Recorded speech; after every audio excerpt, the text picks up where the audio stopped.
Welcome back to the channel, everyone. Let me show you around my UK tropical garden in September. Let's get straight into the video.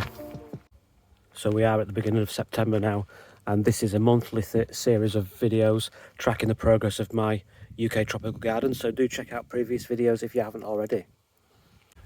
In the August edition of the video, I did give people a challenge to describe the summer in their garden in 3 words, and the best comment was going to get sent some stickers, and my favourite comment was by Napper94, and it's something that I can definitely sympathise with.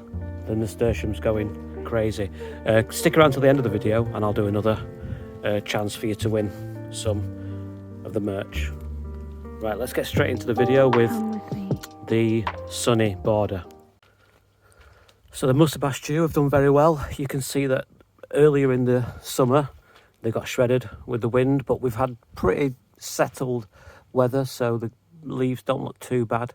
Still pushing out probably a leaf every week or so, and I'm hoping I can get a few more months out of those before I wrap them up, maybe in November.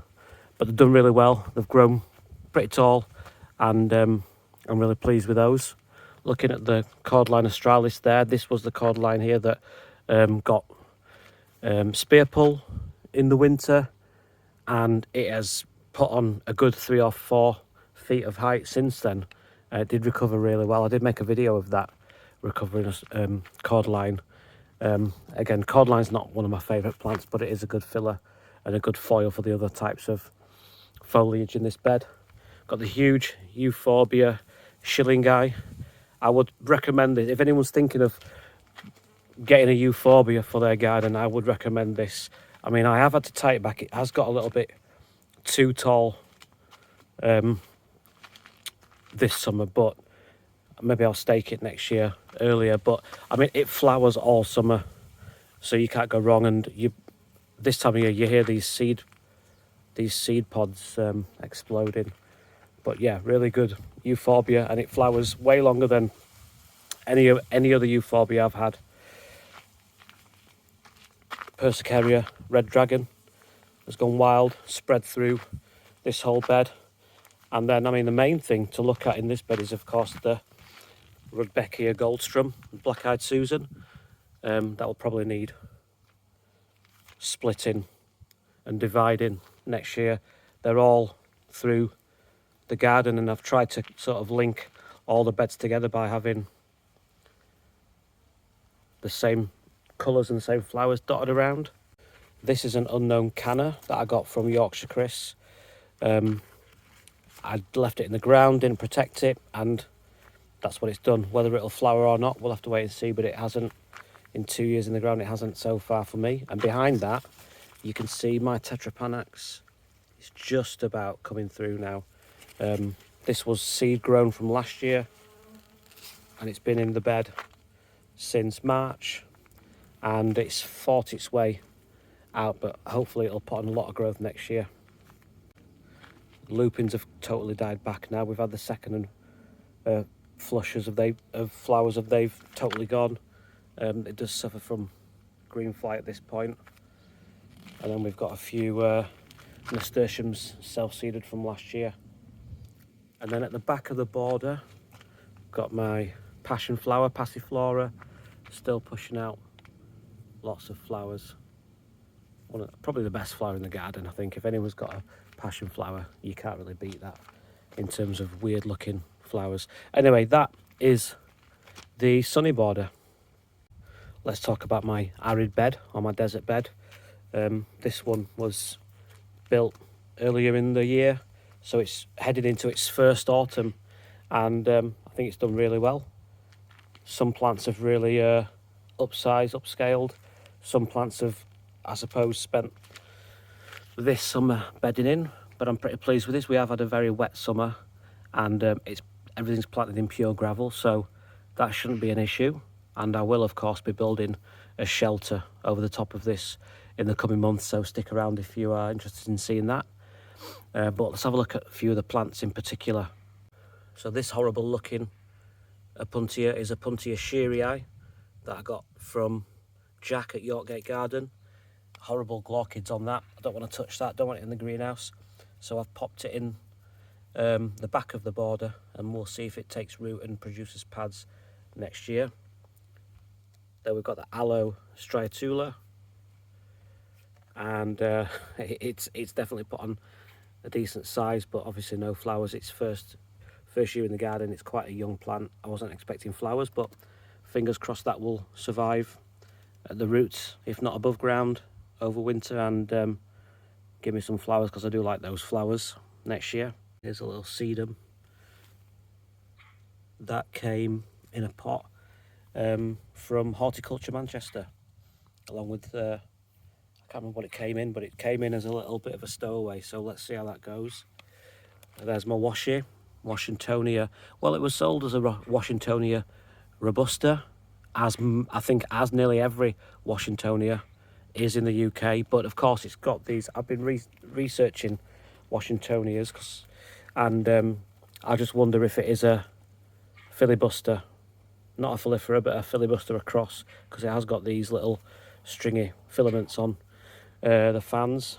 So be interested in knowing that. I think most people have said to me that they don't think it'll survive the winter. I'll give it a go. We'll see how it fares. It will of course be undercover and wrapped, most likely. So that's the washi. Hiding at the back of the border there is an Aeonium. I don't know what Aeonium is. I'm not a massive Aeonium fan, or I wasn't, but considering how big that's got, I think I will probably dig that out and overwinter it in the greenhouse and give it another shot next year. I wasn't initially a fan of it, but it's impressed me. Moving on, we've got my biggest Yucca rostrata there, and then I've got a tiny two-headed, or at least a plant with 2 growing points, Yucca rostrata back there, and then there's my Yucca linearis. I'm a big fan of the glaucous blue of the rostrata, and my linearis has got much more deep green leaves. This is a plant I'm looking forward to seeing next year and in the years ahead. It's the Hesperalo parviflora, which should have some nice red flowers in the coming years, but doesn't look like much at the minute. Behind it, we've got my biggest Opuntia, which is Opuntia ficus indica, and this is not fully hardy. I'm in two minds whether to dig it up and put it in the greenhouse, or to risk it, maybe wrap it in fleece on particularly cold nights, but I'm still undecided. I'd love to know what people think. I am aware of ones that have survived without any protection, and of course lots of them did die in the last winter. This little fella, Opuntia humifusa, should have no problems in winter. It's pretty bulletproof. Hopefully it'll be able to produce a lot more pads next year and start to climb over the rocks there. And then we've got these two Opuntia. These are in pots because they're not staying in this bed. They will be eventually either side of my front door. And I got these from Asda for £10 each, and I think they were Opuntia fragilis, but it's I'm not 100% on that. And then there's my other Opuntia facantha. Horrible glaucids on that one. This is a new pad from this year. It did flower earlier in the year for me, so yeah, we'll see how that fares. I think that should be fairly bulletproof if I give it some protection. We've got an Echeveria or Echeveria agavoides, which has lived in the greenhouse prior to this, but it has shriveled up, taken on a lot more of a compact appearance, and is starting to pup, and it's under this huge formium, so I'm hoping it's got enough shelter to survive the winter. There's a Yucca filamentosa. I've got a lot of the Aristallo, whatchamacallums, is it star aloe, lace aloe, whatever it is, the usual things. Loads of them around, some of them looking green, some of them looking purple, and I think they'll be fine. Is my Serencia formosa. This is a bit of an experiment. apparently they are quite hardy. We'll see if this one is, and if it's not, I'm not too worried about losing it. And the other two, the main two plants in the garden, are in this part of the bed anyway, are the two Agave Americana. So we've got the variegated version and the standard version. They've put on a lot of growth actually since they were put in the bed. And I have mentioned this before, that I'm not a huge fan of Agave Americana. In the mature form, they do look a bit untidy as they get bigger, and their crowns are not as compact as some other types of agave, but I will leave them in the bed until I've got something to replace them with. I have got different agave types in the greenhouse, sizing up, ready to replace them. I have slightly extended this bed in the last week or two. I'm going to probably scatter some California poppy seeds in there next year, maybe through the bed as well to join it, because it was a little bit of an awkward corner there. The only other one to mention in this bed is this tiny little Dacylarian Wheeleri. It is barely clinging on to life. I don't know if it's big enough to survive outside. Almost certainly not. Maybe I'll put it in a pot and let it size up, but yeah, doesn't really look like a Dacylarian at the minute. Anyway, that is my desert bed. Let's move on. So I'm up on the decking now. We've got the hammock area down here, which has been a bit of it's a work in progress, this area. You can see, I mean, it's dominated on one side by the Fargesia ruffia, I think it is, the bamboo, and then we've got the Paulownia tomentosa. That sort of was crowded out. I've cut this back, this bamboo, and I'm trying to give the Paulownia a bit more of an upright space to grow into. Beneath it, we've got the Truskea gigantea. Now, I put that in the ground earlier this year, but it's going to need about 3 meters by 3 meters ultimately, because it is a huge bamboo. So I'll probably dig that up and overwinter it in a pot, and then we'll see where we are next year, because at the minute I don't have much space for that. We've got some Leonotis there just coming into flower. I grew these from seed this year. Most Leonotis I've seen in other gardens have already flowered and finished flowering, so these look like they're flowering late for that. And then I've got either side of the hammock, I've got my Sonchus. We've got Sonchus canariensis here, and then we've got Sonchus parmensis. I've got a few of the parmensis dotted around the garden. I only managed to get one of these from a batch of seeds, but I'm hoping that in the next 2 or 3 years they will flower for me. There's my small pot display on the decking, the jade plants and the spare agaves, Agave funkiana, which is probably a Lophantha type. Now we'll have a little look at the middle beds, which get a lot of the sun. So, of course, I've got my big trachea there. This is my biggest Trachycarpus fortunei, putting on a lot of growth. The stems are getting longer, and all of that, and I've done a few videos on this, but all of that there is new growth this year. So it's definitely starting to increase in height. Nice deep greens on my Fatsia japonica. This is my Miscanthus gigantis. It's definitely as tall as I expected it now. It's done really well this year. And looking how it's spread, I might be able to divide that. This is, it's got a big gap in the middle where it did start last year, and it spreads outwards, and I might divide that. But you can already see it's spreading a lot there, look. There's a new shoot coming through. Lots of nasturtiums, another Sonchus. Echinaceas are doing really well. These echinaceas I grew from seed last year, and they're flowering for the first time. Got my spotted laurel down there, and then this is my Tetrapanax paprifera that died in winter and then reshot from the ground in 11 different places. I've managed to dig out a few of those, and I'm potting up, but I'm just waiting to see what this looks like in the next few months before I decide whether to leave one in the ground or 2 growing points. But yeah, it's definitely recovered well. Hopefully we'll put on some good growth next year for me. Agapanthus there. Agapanthus, I didn't do anything to protect that in winter. I just left it as it was, and it's come back. It's got 3 flowers on. Achillea. Moving round. Okay, we've got my Amaranthus here. So Amaranthus, I bought 2 types of seed from Mike's Rare Plants. I got hot biscuits. No, I didn't get hot biscuits because that's a different colour. I got Pointy Finger was one of them, and I think it's that one. Don't remember the other one, but they're all upwards growing flowers. I had the standard form that where the flowers sort of dangle down, but yeah, I love that colour. I didn't get many coming through, but these 2 did okay. Next to my Musa Dwarf Cavendish, which will be dug up and overwintered in the house. I'm moving around to the front of my sunny border. Got my fig tree. It's producing a few. Actually, it's been quite late in producing figs. For most of the year, I've only had 1 fig on it.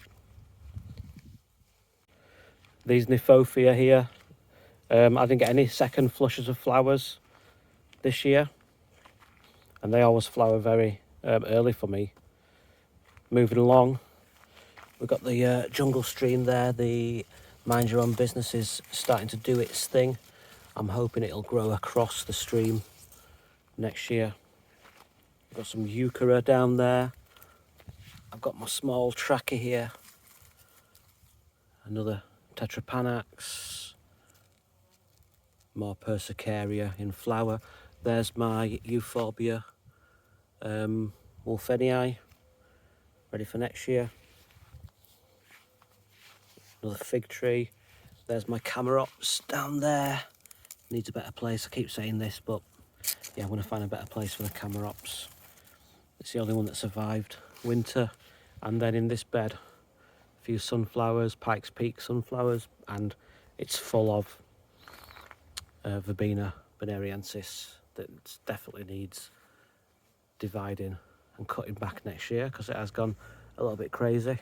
And then you can see from this angle, I've got my tall grasses either side of the stream. So I've got my Arundo Donax here, the giant Spanish reed, and there's a Miscanthus gigantus that gives some decent height and a bit of symmetry if we're looking at the garden from this angle.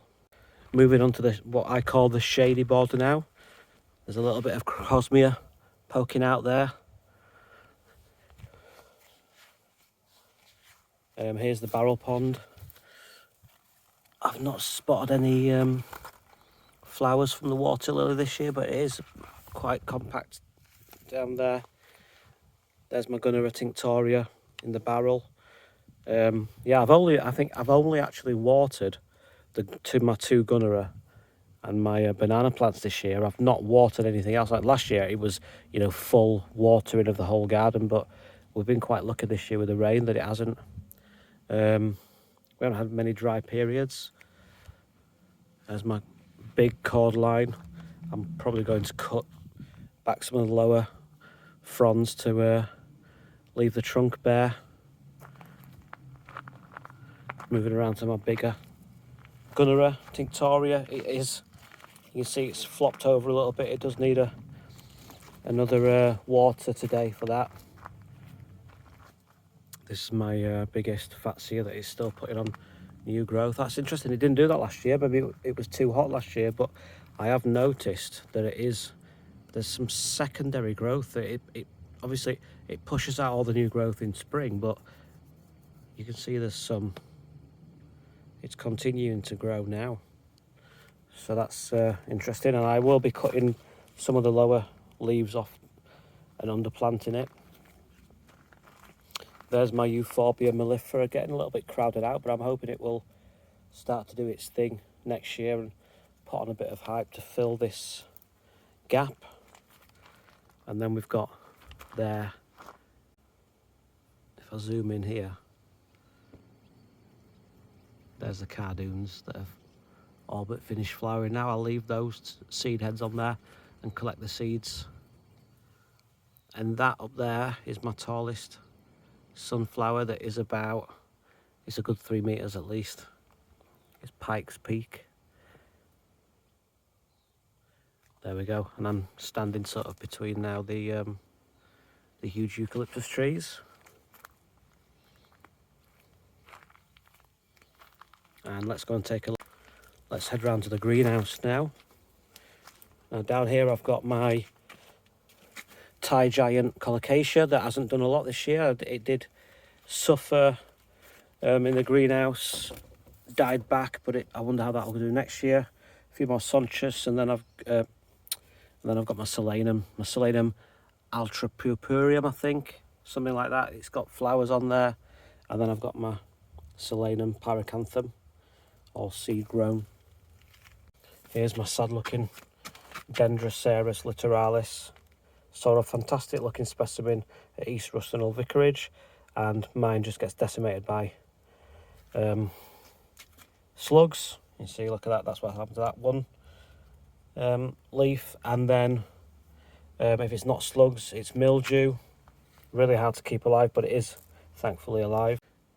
Looking into the greenhouse now, got these Gigantamo tomatoes coming. A few T-Rex seedlings, not seedlings, offshoots down there. This is what my Dendroceras littoralis looks like from this year. Barely a single leaf on that. Impatiens sodenii, just finished flowering. And then let's take a look at the cactus and succulent collection. This is my first attempt at grafting. I bought a few Lophophora diffusers, and I found that they had rot in them. So this is just a totally amateurish attempt at grafting. I had this, can't remember the name of it now. But anyway, use the rootstock and then cut the rot out of the Lophophora, and then it's grafted on there, and we'll see how that goes. I've got this Lophophora williamsi in flower. This is, I think, let me have a little look. Can we get focused there? Yeah, this is, I think, the 4th or 5th flower this year. I've got a lot of Copiapoa along here. Copiapoa marginata, variegated hypogea, Atacamensis, Cranesiana. Some interesting looking Copiapoa there. Humilis back here. This is my biggest Copiapoa, Coquimbana. And then I've got the Hasseltoniana back there. No flowers off those this year. This is an interesting looking Agave Victoria Regina. It's multi-headed. I had a go at separating it and it wouldn't separate easily, so I'm just going to leave that and see how it goes. Ariocarpus retusus there, and I've got a few smaller ones here. Ariocarpus agavoides there, quite a small one. And a couple of younger retusus there.